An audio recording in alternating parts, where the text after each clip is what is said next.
اور اس کے بعد آخر میں یہ بھی کہیں کہ یہ سارا اسلام کے سے متصادم ہے، قرآن کے تصور تخلیق کے خلاف ہے. یہ ڈیوٹی ہے مسلمان استاد کی، تاکہ وہ مسلمان بچوں میں وہ باطل تصور بیٹھنے نہ پائے.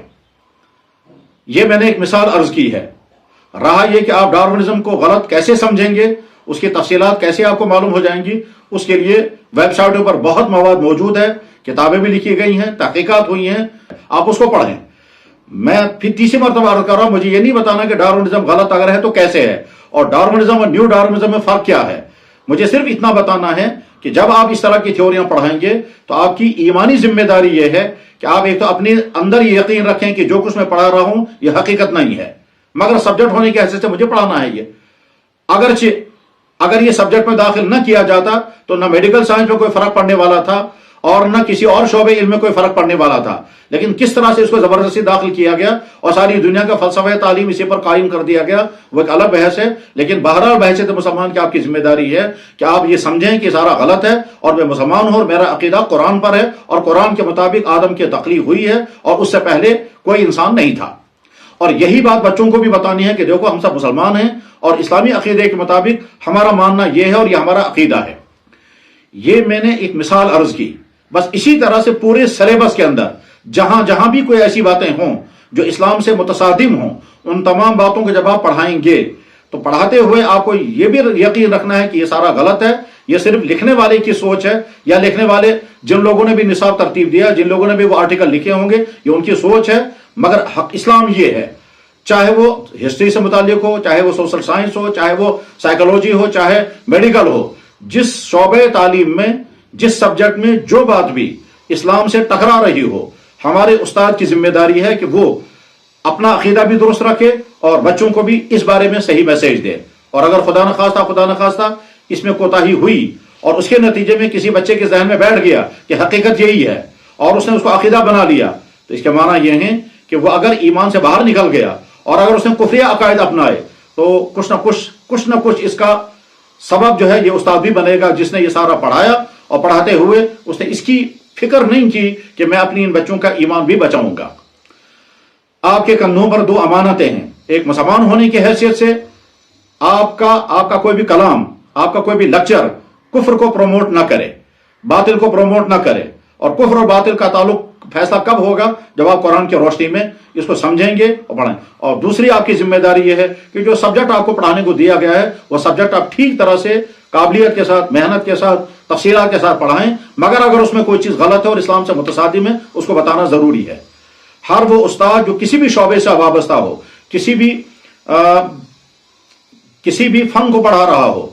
کسی بھی ٹاپک پر بات کر رہا ہو، وہ اچھی طرح سے یہ دیکھے کہ میں جو کچھ بول رہا ہوں یہ کہیں قرآن سے اور ہمارے اسلام سے متصادم تو نہیں ہے. اور اس کے لیے ظاہر ہے آپ کو خود بھی اسلام کو پڑھنا پڑے گا. جب اللہ نے آپ کو پڑھنے کی صلاحیت دی ہے، آپ ڈگری والے ہیں، آپ اپنے سبجیکٹ میں ماہر ہیں، تو آپ اسلام کو بھی پڑھیں. اور اسلام کو پڑھتے ہوئے اگر کسی جگہ کسی عقیدے کے بارے میں کنفیوژن ہو جائے تو جو اسلام کے جاننے والے، ماننے والے ہیں اور ماہر ہیں اور جن پر آپ کو اعتماد ہو، ان سے پہلے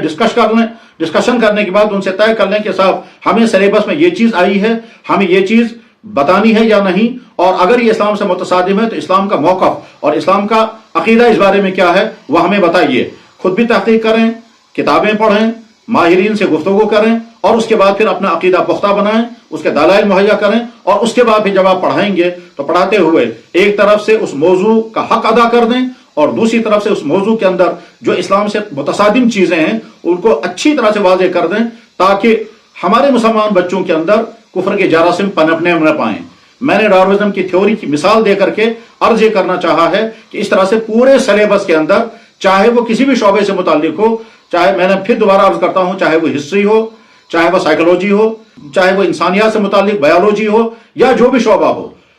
یا سوشل سائنس ہو، جہاں بھی کوئی چیز اسلام سے متصادم ہے اس تمام کو پڑھاتے ہوئے آپ کی ذمہ داری یہ ہے کہ آپ ان بچوں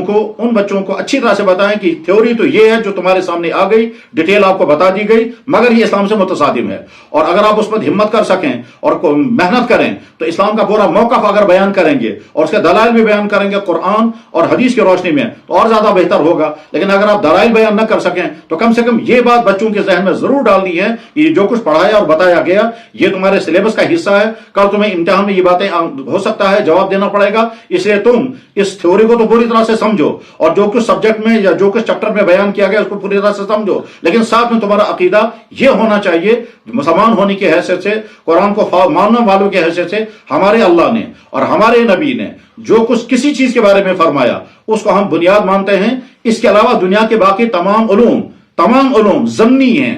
قطعی اور حقیقی وہ ہے جو اللہ اور اللہ کے نبی نے کہا۔ انسانوں کے علوم آج ایک تھیوری ہوتی ہے، کل کو دوسری تھیوری ہوتی ہے، پرسوں تیسری تھیوری ہوتی ہے، یہ تھیوریاں بدلتی رہتی ہیں اور انسانوں کی تحقیقات کا عالم یہی ہے۔ بہرحال میں جو بات عرض کرنا چاہ رہا تھا اللہ کرے یہ آپ تک پہنچے، اور اللہ کرے کہ اس بات میں جو میسیج ہے وہ میسیج آپ کا ذہن اس کو قبول کر لے اور اسی کے مطابق آپ اپنا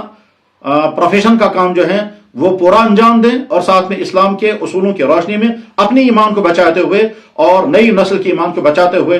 آپ اپنا کام کریں۔ اللہ تعالیٰ آپ کو بھی بہت خوش، بہت کامیاب اور ایمانی اور اخلاقی اور دینی اور دنیاوی اور اخروی ہر اعتبار سے کامیاب فرمائے، اور آپ سے پڑھنے والے بچے مستقبل میں قابل بھی بنے اور اچھے سے اچھے مسلمان بھی بنے۔ وآخر دعوانا الحمدللہ رب العالمین۔